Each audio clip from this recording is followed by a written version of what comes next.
Hello, this is Miriam Schulman, and you're listening to episode number 58 of the Inspiration Place podcast. This episode is sponsored by the Artist Incubator. It's my small group coaching program where I can help you take your art business to the next level. Just imagine what it would feel like to easily be able to build your business and sell your art. I would love to help you with practical strategies so you can stop spinning and you'll know exactly what you need to do, learning from an artist who has been there and know what works. This program is by invitation only. To apply, just go to schulmanart.com/BIZ. The strategy session you'll get when you apply is absolutely free. You'll get some free tips from me. And if you're a right fit, I'll invite you to the program. It's the Inspiration Place podcast with artist Miriam Schulman. Welcome to the Inspiration Place podcast, an art world insider podcast for artists by an artist, where each week we go behind the scenes to uncover the perspiration and inspiration behind the art. And now, your host, Miriam Schulman. Well, hello, this is your host, artist Miriam Schulman, and you're listening to episode number 58 of the Inspiration Place podcast. I am so thrilled that you're here. Today, we're talking all about overcoming overwhelm. In this episode, you'll discover how to recognize which feelings are getting in your way, how to create a goal-setting process that works, and how to generate positive emotions so that you take inspired action. Now, before we get there, I wanted to make sure I told you about today's freebie. One of the techniques I share in today's episode is a journaling exercise to use whenever you are feeling overwhelmed. It's an exercise that I've used with my coaching clients, and I'm sharing it with you today absolutely free. All you have to do is go to schulmanart.com/58 to download that freebie. All right, now on with the show. Today's lesson is adapted from Brooke Castillo's program, Self-Coaching Scholars, which I joined at the beginning of the year. I highly recommend that you listen to her podcast, The Life Coach School, as it teaches you to manage your mind. Her work pulls from the teachings of Byron Katie, Wayne Dyer, and also some law of attraction folks. It's less woo, though. It's more grounded in practical strategies for managing your mind and your emotions. Now, the reason we're talking about overwhelm today is because it came up in one of my Artist Incubator coaching calls. In case you don't know, the Artist Incubator is a small group coaching program that I run for artists who are ready to turn their passion into profits. The 10 people in there are all working towards making a living as an artist and making their first $50,000 a year. In the first strategy call, I shared with them strategies for creating what I call a production plan, which is also closely linked to your profit plan. If you want to make $50,000 a year, you have to make sure that you make, for example, 50 paintings that are each $1,000 each. So it's all about making sure you have the production or the body of work to back up the kind of profits you want to make. At the end of the session, they all exclaimed how excited and inspired they felt, because really the only thing I asked for them was to create a schedule for creating art, something that they already felt very comfortable doing. Unfortunately, only doing things you're comfortable doing is not going to move you forward. That's true of everything in life. Not just building an art business, but anything self-development related or really anything, weight loss, whatever it is, you have to get uncomfortable. The following week, so that week they were feeling very inspired, which made me happy. But here's what happened the following. The following week, my strategy call with them was all about how to build an email list. At the end of the call, I told them that by the following week, I wanted them to sign up for an email service provider. Not all the artists, by the way, in the group didn't have this. Some of them did, some of them didn't. I did recommend that they sign up for MailChimp simply because that is the email service that I use. And I didn't want the artists that I coached to have to spin trying to decide what was best, Aweber or ConvertKit or MailChimp or whatever. They didn't need to waste any kind of energy spinning about what is the best. When you sign on with a coach, it's so much easier just to let somebody else tell you, use this, and you just do it. It was that way with me and this podcast, by the way.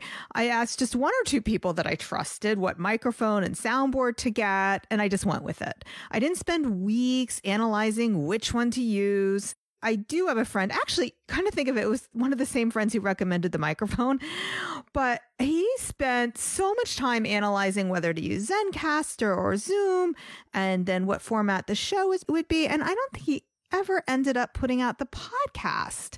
It's so much easier to just pick something and go with it. Remember, done is better than perfect. And it really is okay to fail forward, meaning try something.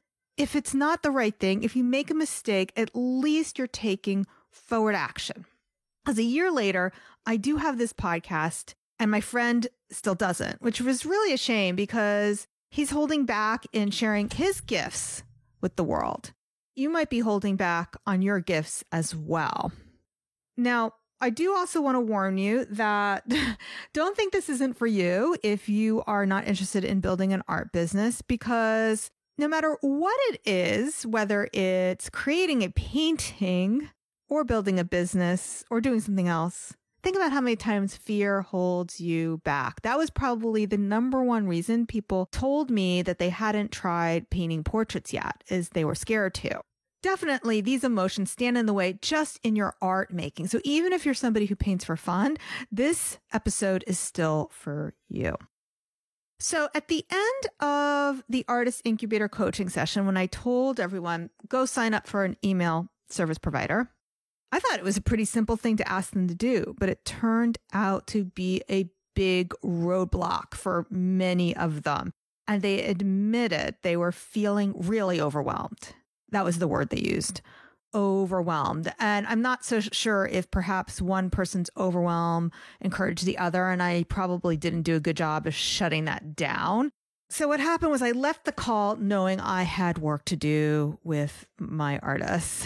As much as I wanted to share more strategies for what they should be sending in those emails, or how to host an open studio, or what to say to close the sale when we're trying to sell your art, I knew I had to hold off on all those things until we addressed their feelings of overwhelm, because if they couldn't get past that, they weren't going to make progress. So that's why I designed the lesson on overcoming overwhelm, and why I'm also sharing it with you today. In order to grow as a person, or grow as an artist, or grow as a business, or quite frankly, doing anything worthwhile, you have to be willing to get uncomfortable. You have to trade temporary discomfort for long-term discomfort. You'll either be uncomfortable now and do the thing you don't want to do, or be uncomfortable later because you didn't do it. And believe me, I am not perfect when it comes to this. I am definitely not perfect when it comes to my foods. So for example, today I had this beautiful salad, and I don't know, I had to have a piece of toast with coconut butter on it at the end because I'm scared of getting hungry and being uncomfortable. So I'm not perfect.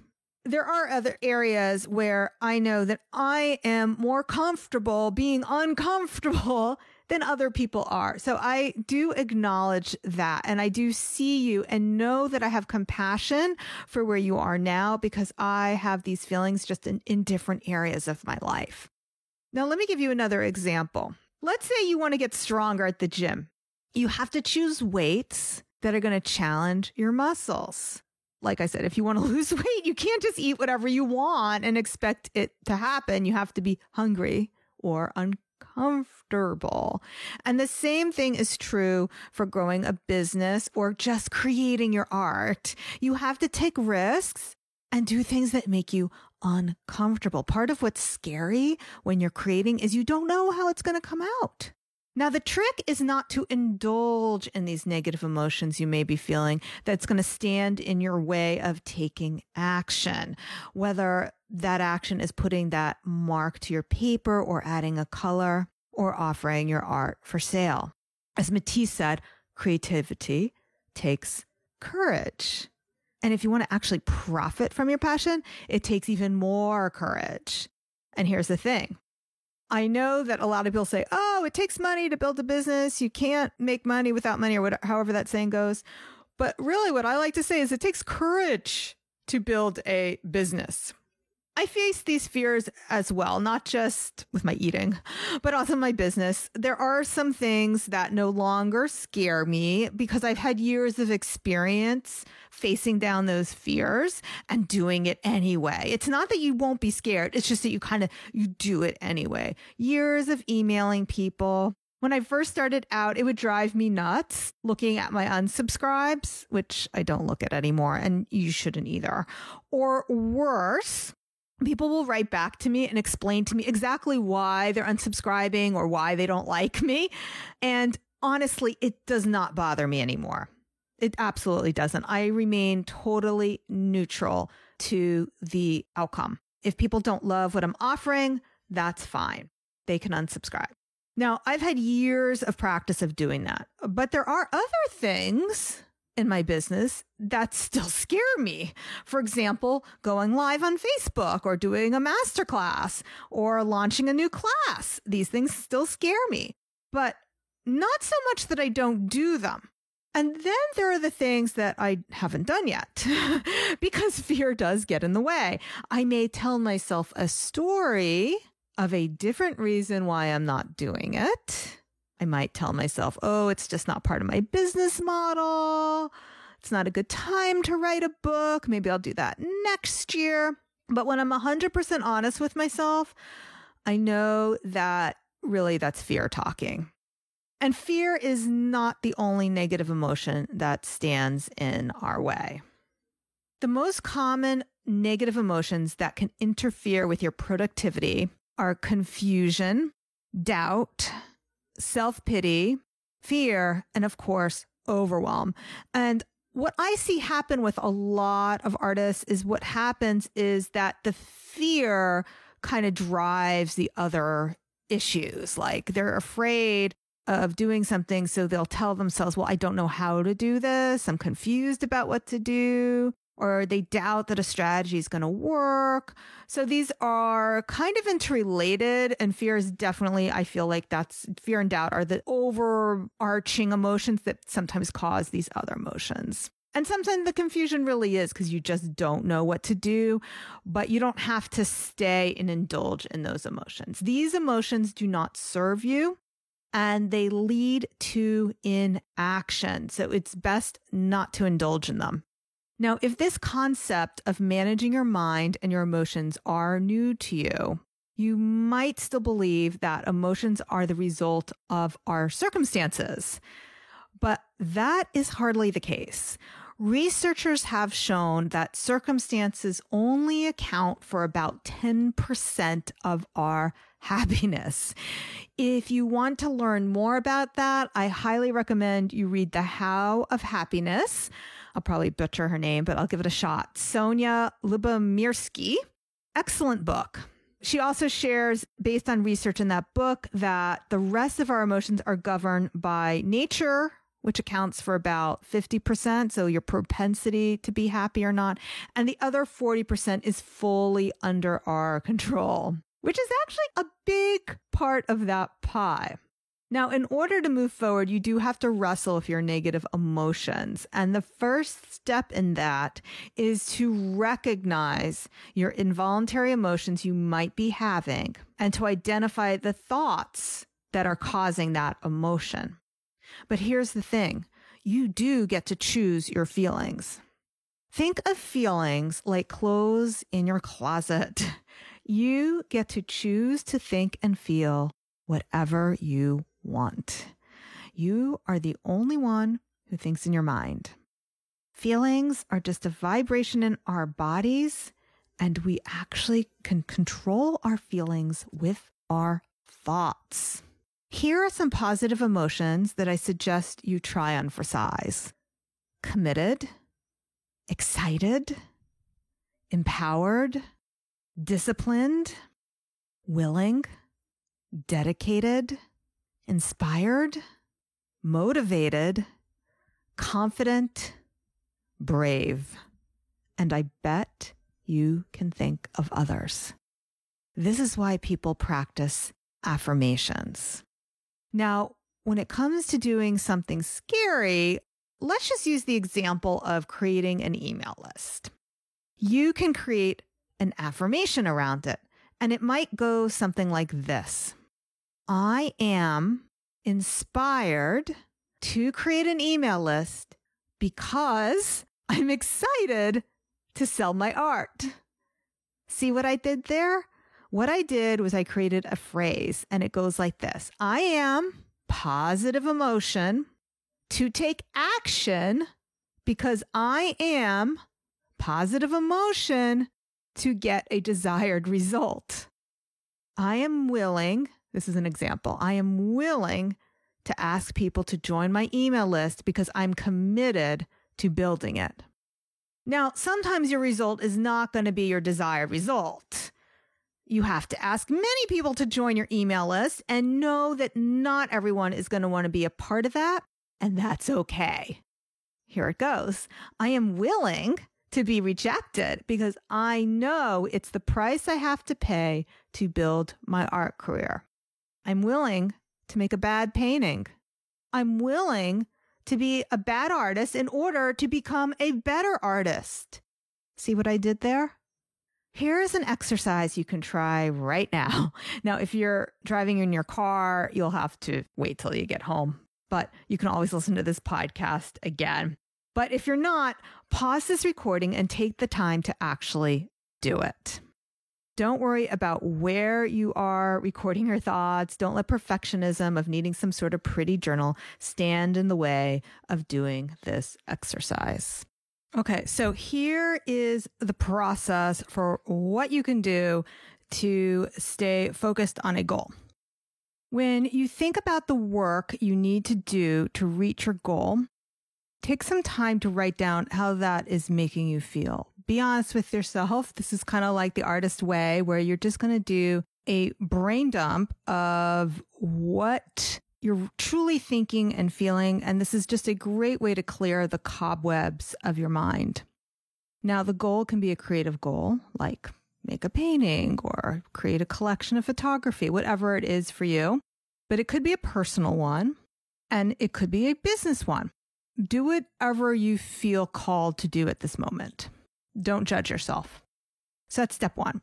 Step two, when you look back at the feelings that you're having about the work that you need to do, what are the thoughts you are having that is making you feel this way? So remember that it's not a circumstance that makes you feel this way. It's your thoughts about a circumstance that makes you feel a certain way.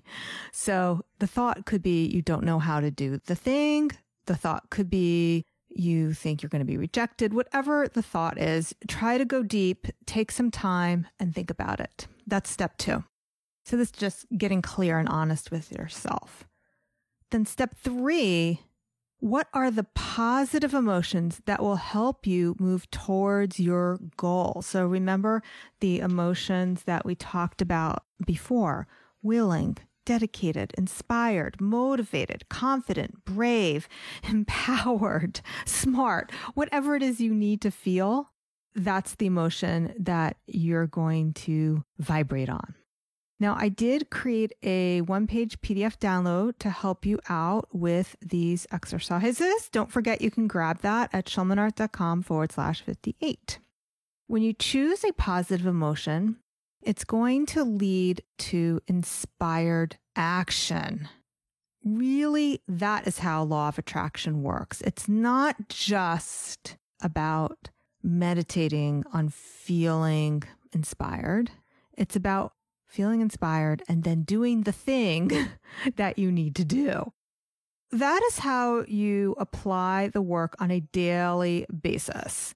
But you can use this work to create a bigger goal for yourself.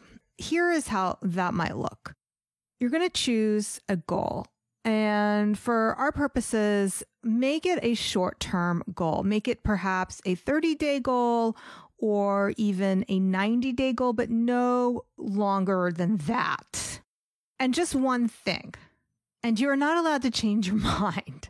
So, for example, you could choose that in the next 30 days, you are going to build a website, you're going to create 5 paintings, whatever that thing is, that's your goal.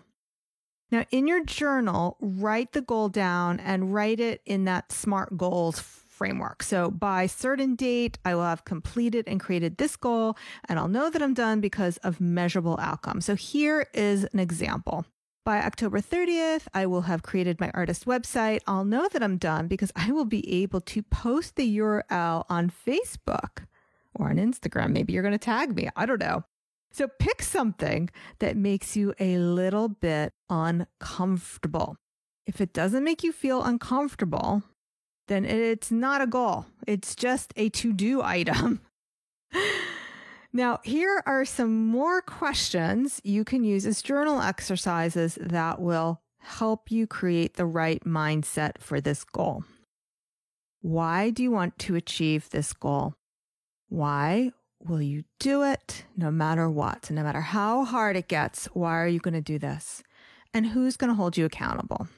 Now, this piece is critical. Few of us can create goals that only we know about. Even somebody like me who is in the Gretchen Rubin 4 Tendencies framework, I'm a questioner, therefore I'm self-accountable.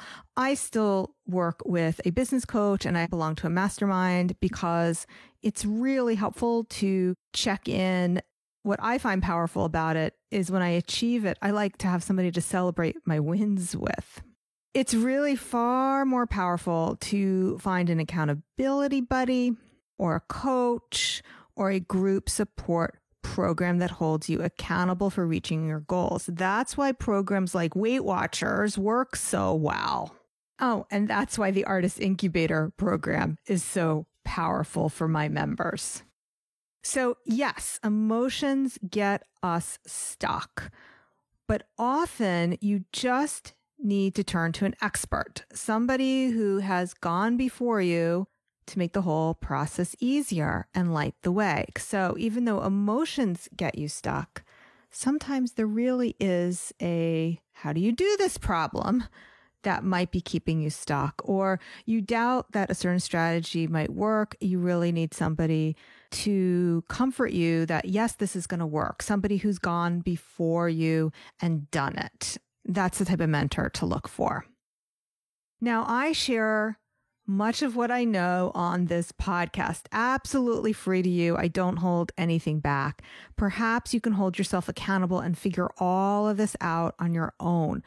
But if you want my personal guidance and a group of peers to cheer you on and shed light on your blind spots, then I invite you to apply for the Artist Incubator program. I also have some other coaching options if the incubator isn't quite right for you. There's no fee to apply. And just for doing so, you'll get to talk to me. We'll have a free strategy call together. I'll go over the 5 plans that every artist needs in their art business, and you'll have my eyes on your art business. Now, like I said, you do have to apply. And that's simply because I don't have time to talk to everybody. Does applying make you feel a little uncomfortable? Good. Then it means you're doing something right. Remember, as Brooke Castillo says, discomfort is the currency for completing your dreams. I invite you to get uncomfortable, maybe just for a little bit, because on the other side, it is so worth it. There's no catch for applying for a strategy call. If you're a good fit, and only if you're a good fit, then I'm, of course, going to tell you about the Artist Incubator program or perhaps a different way to work with me. Just so you know, there are already 10 artists inside the incubator program, so I really don't have room for many more folks. I like to keep the group small enough to make sure everybody gets attention. Want that to be you? All you have to do is apply, schulmanart.com/BIZ. Together, we can plan your 30-day goal and figure out what is standing in your way. Now, if you want to get a head start, here's what you can do right now. You got that paper out still? Good. Here is some more prompts to help you along with creating those goals. What I want you to do next is write down absolutely everything that you can think of, no matter how big or how small, that you have to do to reach your 30-day goal. So a step could be choose an email service provider if that is your intention, to build an email list. It could be you have to create a professional email address. It could be you have to learn how to sign up or use said service provider like MailChimp. There are, by the way, free YouTube videos to do this. And then you got to think of all the obstacles that you can think of. This, I believe, is Napoleon Hill's Think and Grow Rich concept, that obstacles really are action steps that you need to take. So think of the obstacles, identify which ones you need help with, turn obstacles into action steps. Go through this list now that you've kind of created a master to-do list and estimate how much time each step is going to take. And then schedule blocks of time in your calendar to complete them. This is a process that I actually do on Sundays. I look at my week, I plan what I need to get done, and I mark that down in my calendar. What's important is you have to honor these commitments to yourself. Of course, you need a backup plan, but you don't always want to be falling on your backup plan. The backup plan is really there in case of blood or hospitals or sick children. Any unfinished work can be done in one of your time blocks. And also, I probably should have put this as the first thing that you do when you plan your schedule. Schedule your downtime. Schedule your exercise and your self-care time. My schedule always looks like this first. I have my exercise appointments first. I have my hair color appointments go in next. I have my lunch with friends go in. And I have my coaching calls go in my calendar, and then I schedule when my work can get done. So that is a system that I suggest you use that I think will work for you. Now, in the download that you can get when you go to the show notes, you're going to find daily journal exercises. These are exercises I suggest you do daily, or at least when you're feeling overwhelmed, if you don't do it daily.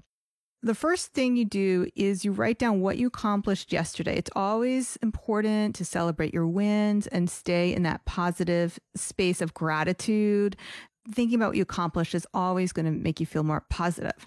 Next, review your schedule for the day, and then be honest with yourself. As we did before, you want to write how you feel about it so you can be in touch with your emotions. And then identify which emotion you want to take out of that emotional closet, like it's a menu of emotions. Which one do you want today? Identify how you want to feel in order to get your work done. Now, we created a large list of things to do, the master to-do list. Do not look at that master to-do list every day. Just pick the number one thing, the most important thing, that if that was the only thing that you got done today, that you would feel so good about it. Just pick that one thing and declare what time you're going to do it. All right. So if you want a copy of that in a gorgeous PDF, just go to schulmanart.com/58. That's in the show notes. All right, we're going to wrap up now. Thank you so much for listening. But before we go, I wanted to share with you the lineup for the next few weeks because it's going to be amazing. Some really amazing guests. Next week, I'm talking with jewelry designer and founder of Flourish and Thrive, Tracy Matthews, about how to become a creative visionary. Then we have on Patty Lennon, who will be sharing strategies for selling by using your powers of receiving. since she says you may not have a selling problem, but a receiving problem. And then we wrap the month up just in time for Halloween to talk about how to use fear as fuel by uncovering your shadow self. And that is with Anna Sui. So as always, I'm sharing practical strategies from the front lines of how to sell your art and tap into your creative powers to inspire it. But we are going to be going a little bit woo this month. Hope you're ready for it. Make sure you're subscribed to the podcast so you don't miss any of it. All right, guys, thanks so much for being with me here today. I will see you same time, same place next week. Make it a great one. Bye for now. Thank you for listening to the Inspiration Place podcast. Connect with us on Facebook at facebook.com/SchulmanArt, on Instagram @SchulmanArt, and of course on schulmanart.com. Don't forget, this episode was sponsored by the Artist Incubator. It's my small group coaching program where I help you take your art business to the next level with practical strategies that work. Imagine what it would feel like to be easily selling your art and profiting from your passion.